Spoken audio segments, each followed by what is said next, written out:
자, 개념 보충 영상 지금부터 시작하겠습니다. 우리 퇴적함 단원부터 시작할 건데 아무래도 영상으로 쌤이 촬영을 하다 보니까 판서가 조금 매끄럽지 않을 수 있어요. 틈틈이 곳곳에 쓰고 가능하면 뭐 빔을 끄고 공간을 마련해서 쓴다던가 할 테니까 여러분들이 판서 잘 챙겨오도록 합니다. 자, 시작해 볼게요. 퇴적함부터 퇴적함 지형까지는 사실 우리 수업 시간에 했던 내용이기 때문에 아주 중요한 개념들만 짚어가면서 얼른 넘어가 보도록 할게요. 먼저 퇴적암이 만들어지는 과정입니다. 우리는 퇴적물이 이런저런 과정을 거쳐서 퇴적암이 되어가는 건데요. 이때 두 가지의 단계를 거친다 그랬어. 압축작용과 교결작용, 내지는 압축작용 대신에 다짐작용이라는 표현을 쓰기도 한다 그랬고, 교결작용 대신에 시멘트화작용이라는 표현을 쓴다 그랬어. 그래서 이 두 가지의 개념을 모두 합쳐서 우리가 속성작용이라고 부른다 그랬고, 결과적으로 퇴적물이라는 친구가 속성작용을 거치면 퇴적암이 되어진다. 이 과정을 기억하면 되겠죠. 하나 더, 다짐작용, 압축작용에서 우리가 기억해 줘야 되는 개념은 공극이라는 친구가 있었어. 얘들아, 공극은 토양 사이사이에 발달되어 있는 빈 공간을 공극이라고 부른다 그랬습니다. 압축작용, 다짐작용, 토양이 꽁꽁 다져지고 있는 거니까 공극 자체의 크기가 작아진다, 그죠? 근데 여기서 쌤이 하나 더 부탁했던 게 공극률이라는 개념을 좀 기억해 달라 그랬어. 사실 공극률이라는 개념 자체가 우리 교육과정에서 어마무시하게 중요하게 다루어지는 개념은 아니기 때문에 공극률이라는 표현 대신에 전체 토양의 부피에 대해서 공극이 차지하고 있는 부피, 이런 표현을 쓰기도 한다 그랬습니다. 근데 전체 토양의 부피에 대해서 공극이 차지하고 있는 부피라고 우리가 딸딸 외우고 있는 것보다는 일단 공극률이라는 표현 자체에서 우리가 좀 익숙해져 있으면 문제에서 다른 표현을 갖다 쓴다 하더라도 우리가 조금 더 편하게 접근할 수 있을 것 같아요. 그러면 공극률도 어떻게 된다 얘들아? 줄어든다. 공극의 크기도 작아지고 공극률도 작아진다. 요거 자주 물어보니까 기억해 놓고, 시멘트화 작용, 교결 작용에서는 사실 물어보는 건 교결 물질 뿐이라 그랬습니다. 교결 물질은 우리 교재에도 표시되어 있듯이 산화철, 석회질, 규질 물질과 같은 애들이 교결 물질로서 작용을 한다. 교결 물질은 다리 교자의 매질 결자라고 생각하면 된다 그랬어요. 토양 사이사이 빈 공간에 내가 끼어 들어가서 얘네들을 단단하게 맺어주는 역할을 한다. 석회질 물질, 규질 물질, 산화철 같은 친구들이 그런 역할을 한다. 요것만 일단 기억해 주면 될 것 같고, 넘어가서 퇴적암의 분류 같은 경우에는 자, 요거 쌤이 잠깐 빔을 끄고 간단하게 정리를 해보도록 할게요.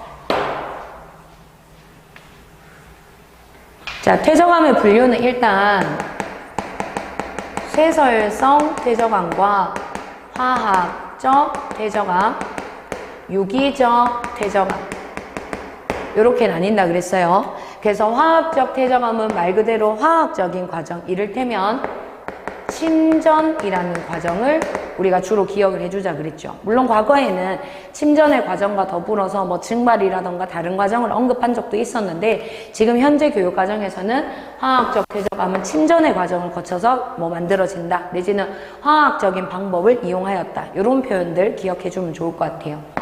유기적 퇴적암은 말 그대로 생물체,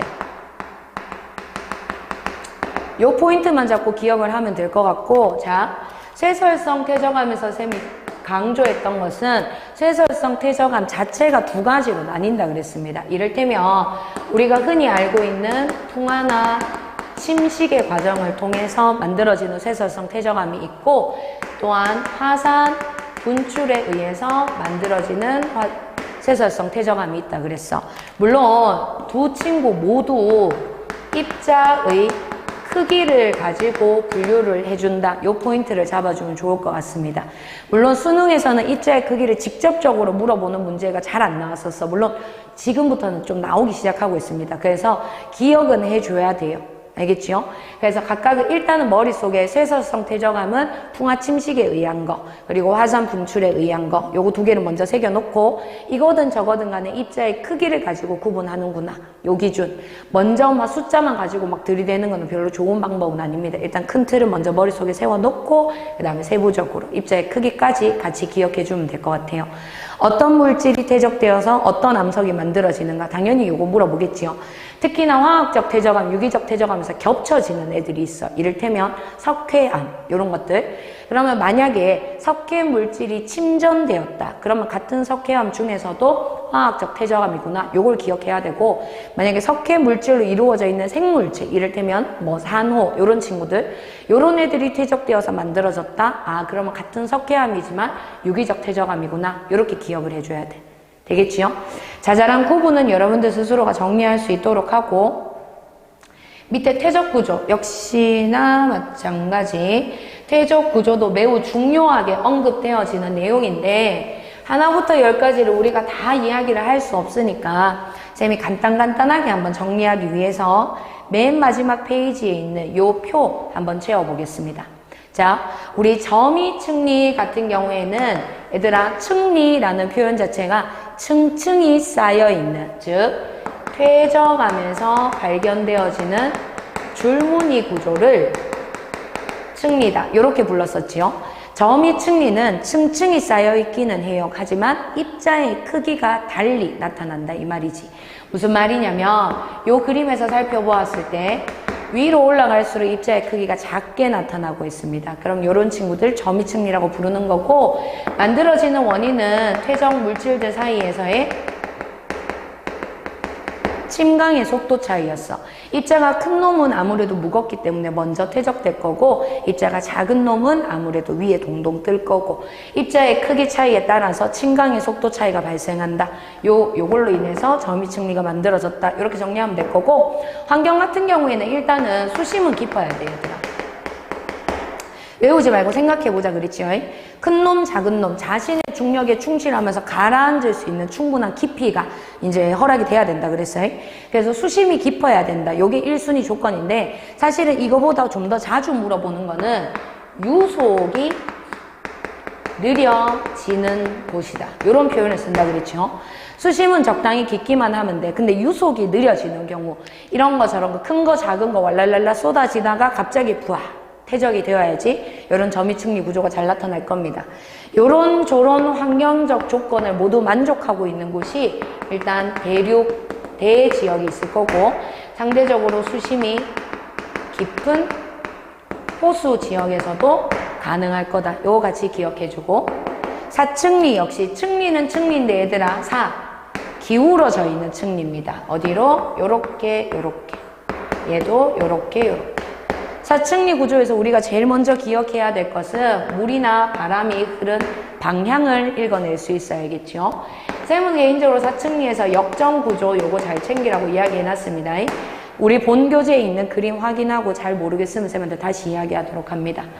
사층리가 만들어지기 위해서는 물이 흘러야 돼요. 유수 내지는 바람에 의해서도 가능하겠지요. 수심이 그렇게 깊으면 안 됩니다. 수심은 상대적으로 얕고 물이나 바람에 의해서 흘러가줘야 돼요. 혹은 바람에 의해서 이동되어졌는 곳은 사막 환경도 가능할 겁니다. 요거까지 같이 챙겨놓으면 좋고, 자, 연은 같은 경우에는 찰랑찰랑이라 그랬어요. 근데 옆에서 바라보면 요런 구조를 가지게 되는 거지만 요거는 위에서 바라본 구조, 여기에 요렇게 주름져 있는 모습들 확인해 주면 될 겁니다. 얘 역시도 흐르는 물, 유수에 의해서도 가능하고, 혹은 파도, 혹은 바람. 여기서 하나만 더. 우리가 수업 시간에 이야기했던 연은의 발생 과정 기억나니 얘들아? 찰랑찰랑찰랑. 물 입자의 운동이 해수의 표면에서는 원운동을 하다가 깊이 들어가면서 왔다 갔다 흐름을 가지게 되어서 찰랑찰랑. 그게 사실 파도에 관련된 설명이거든요. 그럼 유수는 뭔가? 연은이 만들어지면서도 흐를 수 있다 그랬어. 그때는 연은 구조가 한쪽으로 기울어져 있는 경사연은이 나타난다 그랬습니다. 바로 서 있는 예쁜 연은은 물이나 바람이 흘러는 방향을 알 수 없겠지만은 기울어져 있는 연은은 물이나 바람의 방향 얼마든지 알아낼 수 있다. 요거 챙기고. 그럼 만들어지는 환경 역시도 어딜까? 연흥 같은 경우에는 얘도 수심이 별로 깊으면 안 되겠지요.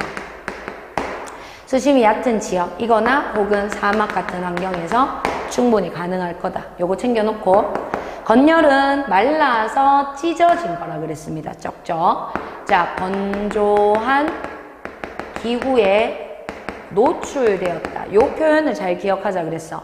애초부터 건조했던 동네에는 요런 태적 구조가 잘 나타나지 않는다 그랬지요. 원래는 안 건조했는데 건조해진 거지. 그래서 건조한 기후에 노출되고 나니까 요런 건열 구조가 발생했다.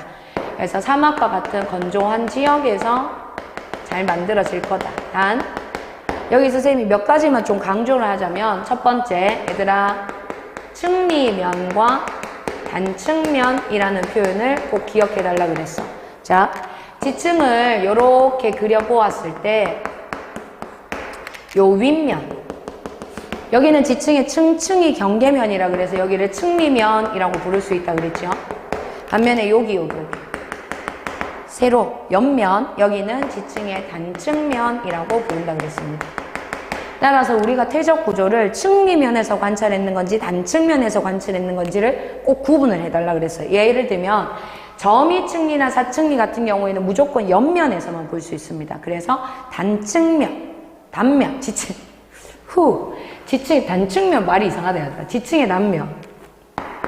정신 차릴게요. 지층의 단면에서 관측할 수 있는 게 점이층리, 사층리. 근데 연흥과 건열 같은 경우에는 지층의 단면에서도 관측이 가능하고 측리면에서도 관측이 가능하다 그랬어. 예를 들면 지금 화면에 보여지는 이 두 친구 같은 경우에는 모두 측리면에서 관측했는 거겠죠. 근데 쌤이 예시로 그려졌는 요 그림, 옆모습, 요런 애들은 지층의 단면에서 관측했는 거다. 그러니까 단면인지 측리면인지를 꼭 구분할 수 있어야 됩니다. 또 하나 더, 입자의 크기를 갖고 와서 물어보는 경우가 종종 있었지요. 자, 점이층리 같은 경우에는 사실 큰 덩어리, 작은 덩어리가 모두 필요하기 때문에 좀 열외적으로 빼놓고 사층리, 연흥, 건열과 같은 태적 구조를 잘 관측하기 위해서는 입자의 크기가 아무래도 좀 작은 애들이 유리할 거다. 되겠지요? 요거 반드시 같이 기억해 놓고. 자, 다음으로 넘어가면 태적 환경입니다. 사실 태적 환경은 아주 단순하게 여러분들이 조금 암기해 줘야 되는 단원이기 때문에 쌤이 특별히 뭘 더 정리하거나 하진 않을게요. 꼭 꼼꼼하게 읽어보고 기억할 거는 기억해 줘야 됩니다. 자, 넘어가요. 자, 태적항과 지형 단원인데요. 요 지역들의 특색을 일일이 기억하기 전에 쌤이 큰 틀을 먼저 좀 잡아보자라고 이야기를 했었습니다.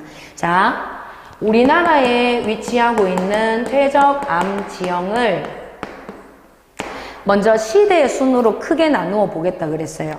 우리는 어디서부터 출발할 거냐면은 고생대와 중생대에서부터 출발한다고 했습니다. 물론 신생대 때 퇴적암 지층도 있겠지. 하지만 우리는 일단 요 두 시대를 갖고 와서 요게 제일 대표적이고 가장 많이 분포하니까 그렇겠죠. 그럼 요거를 가지고 와서 먼저 크게 한번 나눠보겠습니다. 일단은 고생대 때 퇴적되었는 지층은 아무래도 바다에서 퇴적되었는 경우가 많겠지요. 해성층. 중생대 같은 경우에는 100% 육성층이라고 그랬습니다. 여기서 잠깐, 고생대 같은 경우에는 육지에서 쌓여있는 육성층 있어요, 없어요, 얘들아? 있어요. 어디 있어요? 우리 눈에 발견되었을 때 석탄의 모습으로 발견된다 그랬어. 그러니까 굳이 문제에서 고생대 지층인데 석탄층이요 라는 설명이 덧붙여져 있지 않으면 아, 요거는 고생대 때 지층이고 해성층, 바다에서 쌓였구나, 이렇게 생각을 해주면 될 거야. 그럼 자, 고생대, 해성층, 중생대, 육성층 이렇게 머릿속에 박아놓고 여기서 암석의 종류를 연결해 보겠습니다. 물론 고생대, 해성층이라 그래서 100% 이 암석이다 라는 건 절대 아니라 그랬어. 하지만 이렇게 기억을 해주면은 우리가 뭐 좀 편하게 암기할 수도 있고 연결하는데 크게 무리가 없다. 쌤이 이렇게 부탁을 했었지요. 고생대 때 퇴적되었는 해성층은 대부분이 석회암층이다. 이렇게 생각해 주면 됩니다. 중생대 때 육성층은 일단 육지에서 쌓였잖아요, 얘들아. 육지에서 흘러서 바다한테로 가는 길에 좀 진즉이 쌓였다. 아무래도 입자의 크기가 좀 크겠다. 그래서 여감층이다. 이렇게 연결해주면 머릿속에 기억이 남기가 좀 편하다 그랬습니다. 그러면 고생대 해성층이고 석회암층이다. 중생대 육성층이고 여감층이다. 그러고 나면 표준화석 꼭 기억하자 그랬지요. 고생대 때 대표적인 표준화석은 삼엽충. 중생대 대표적인 건 공룡. 얘들아, 공룡이라는 표현만 나오면 일단 육성층을 떠올려 달라 그랬습니다. 예를 들면은 중생대 때 가장 대표적인 표준화석인 암모나이트 같은 친구들은 바다에서 사는 애들이야. 우리나라에서 발견되는 중생대 퇴적암 지층은 100% 육성층이라고 얘기했죠. 그러면 우리나라 퇴적암 지층에서 중생대 때 암모나이트 화석이 발견되는 지층은 없다. 할 수 있겠지요? 요거 꼭 기억해 놓고. 자, 이 큰 틀을 먼저 머릿속에 새겨 놓으면은 사실상 정리하기가 굉장히 수월해집니다. 자, 들어가 볼게요. 자, 시화호. 경기도 화성시에 있는 시화호라는 지역에서 우리는 어디를 키워드로 잡냐면은 공룡알과 공룡뼈를 키워드로 잡아요. 우리나라는 공룡알, 공룡뼈 이런 거 많지 않다 그랬지. 그래서 시화호 지역에서 공룡알과 뼈가 발견이 되는 것은 굉장히 대단한 일입니다. 그러면 이 친구들이 우리의 키워드가 되어준단다 얘들아. 공룡알, 공룡뼈, 시대가 어느 시대? 중생대겠지요. 중생대는 해성층, 육성층? 육성층, 100% 육성층. 중생대는 육성층, 호수인데요 선생님. 육성층이라고 해서 육지에서 쌓이는 게 아니잖아요, 얘들아. 육지에 있는 물, 호수, 하천 이런 데서 쌓이는 애들입니다. 자, 주요 퇴적암은 여감, 끝. 되겠지요? 한 번 더. 태백시 구문소. 구문소의 키워드는 뭐라고 얘들아? 삼엽충. 쌤이 태백시 구문소에 가면 삼엽충 모양의 빵도 구워서 판다 그랬지요. 워낙 그 동네에 삼엽충이 유명하기 때문입니다. 그러면 태백시 구문소 삼엽충 출발합니다. 삼엽충 시대는 고생대. 고생대 해성층이겠죠. 그럼 암석의 종류가 무엇? 석회암. 끝. 되겠지? 자, 고성군 덕명리. 여기에 키워드는 뭐라고 얘들아? 공룡 엑스포 하는 동네입니다. 여기는. 공룡 엑스포. 그럼 공룡이 얼마나 많았겠어? 시대는 무슨 시대? 중생대. 그럼 해성층, 육성층? 육성층. 100% 육성층. 그럼 퇴적암의 종류는 여감이라고 우리가 보통 이야기를 했는데 잠깐 요 동네는 약간 예외적인 경우라 그랬어요. 어떻게 기억을 하면 쉬우냐면 고성군 덕명리 같은 경우에는 거의 바닷가 근처에 공룡 발자국이 찍혀 있거든요, 얘들아. 거의 바닷가 근처야. 육성층이지만 거의 바닷가 근처다. 그럼 아무래도 여감과 같은 입자가 큰 애들은 여기까지 흘러오기가 좀 어려웠겠다. 요런 생각에 이 궤도를 가져가면 어떨까 싶어요. 그럼 정리할게요. 고성군 덕명리, 공룡 엑스포, 공룡 발자국 얼마든지 많겠지. 오케이. 그러면 공룡, 중생대, 중생대식이면 육성층, 육성층이면 보통은 여감인데 요 동네는 예외적으로 여감 아니다. 선생님 여감 아니면 무슨 돌이에요? 여감 말고 우리나라의 천지백가리인 거. 삼, 셰일 이런 거 연결해 주면 됩니다. 되겠지요? 넘어갑니다. 마이산부터 가볼게요. 마이산. 마이산의 키워드는 얘들아 타포니 지역이라 그랬습니다. 산이 이렇게 놓여 있는데 산 능선에 구멍이 붕실붕실 뚫려 있는 거. 요게 타포니거든요, 얘들아. 요놈의 타포니 구조는 이런 거라 그랬지. 산이 있어요. 산에 자갈들이 디디디 박혀 있었는데 산이 얼고 녹고를 반복하다가 수축과 팽창을 반복하다가 이 자갈이 결합이 약해진 거야. 그럼 얘가 떨어져 나가겠지. 자갈이 떨어져 나가고 나니까 여기가 풍화침식이 약해진 거지 이제. 그래서 얘가 점점 갉아먹다가 구덩이가 커진 거야. 이런 거를 타포니 구조라고 부르는데 그러면 타포니 구조가 발견이 되었다? 애초에 자갈이 있었다는 소리겠지, 얘들아. 그러면 암석의 종류는 여감입니다. 이제 거꾸로 들어가 볼 수 있겠네. 암석의 종류가 여감이면 당연히 육성층이겠지요. 육성층이면 시대가 언제다? 중생대다. 되겠지요? 마지막 수월봉. 수월봉은 쌤이 사랑에 맞지 않는 곳입니다. 수월봉의 키워드는 제주도 그 자체라고 생각해주면 좋겠어. 제주도가 키워드다. 제주도라는 섬 자체가 얘들아 화산 분출에 의해서 만들어진 우리나라 신생대 때 지형입니다. 신생대 화산 분출. 그럼 우리 수월봉이라는 지역도 화산 분출에 의해서 만들어졌겠네. 근데 우리는 지금 화산 분출에 의해서 마그마가 냉각되어서 만들어지는 애들을 말하는 게 아니잖아요. 수월봉 퇴적암이야 지금. 화산 분출에 의해서 만들어진 퇴적암. 그럼 얘는 화산재가 쌓여서 만들어졌는 응해합니다. 화산 분출에 의해서 만들어졌는 쇠설성 퇴적합니다. 화산재가 퇴적되었다. 연결할 수 있겠지요? 시대는 신생대. 왜 만들어졌다고? 화산활동. 근데 여기는 사람 키보다 더 큰 절벽에 층층이 너무너무 예쁜 줄무늬가 있다 그랬어. 자연이 만들어낸 그라데이션. 얘기했었지요?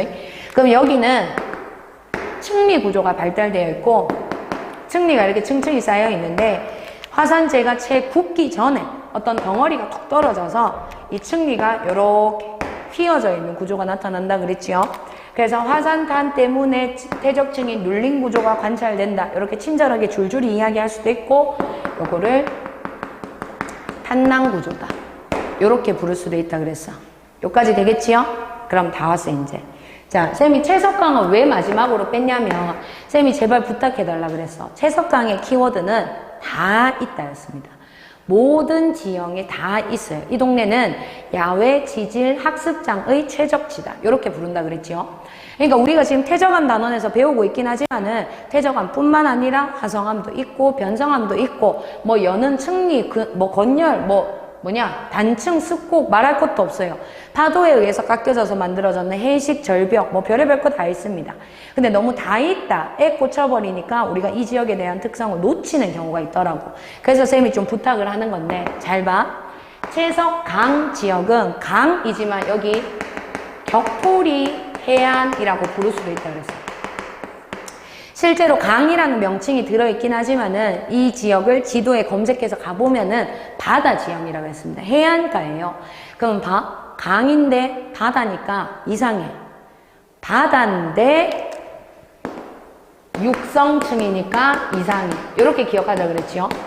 강인데 바다라서 이상한데 바다인데 육성층이니까 또 이상해. 2번 이상하면 외울 수 있다 그랬잖아요.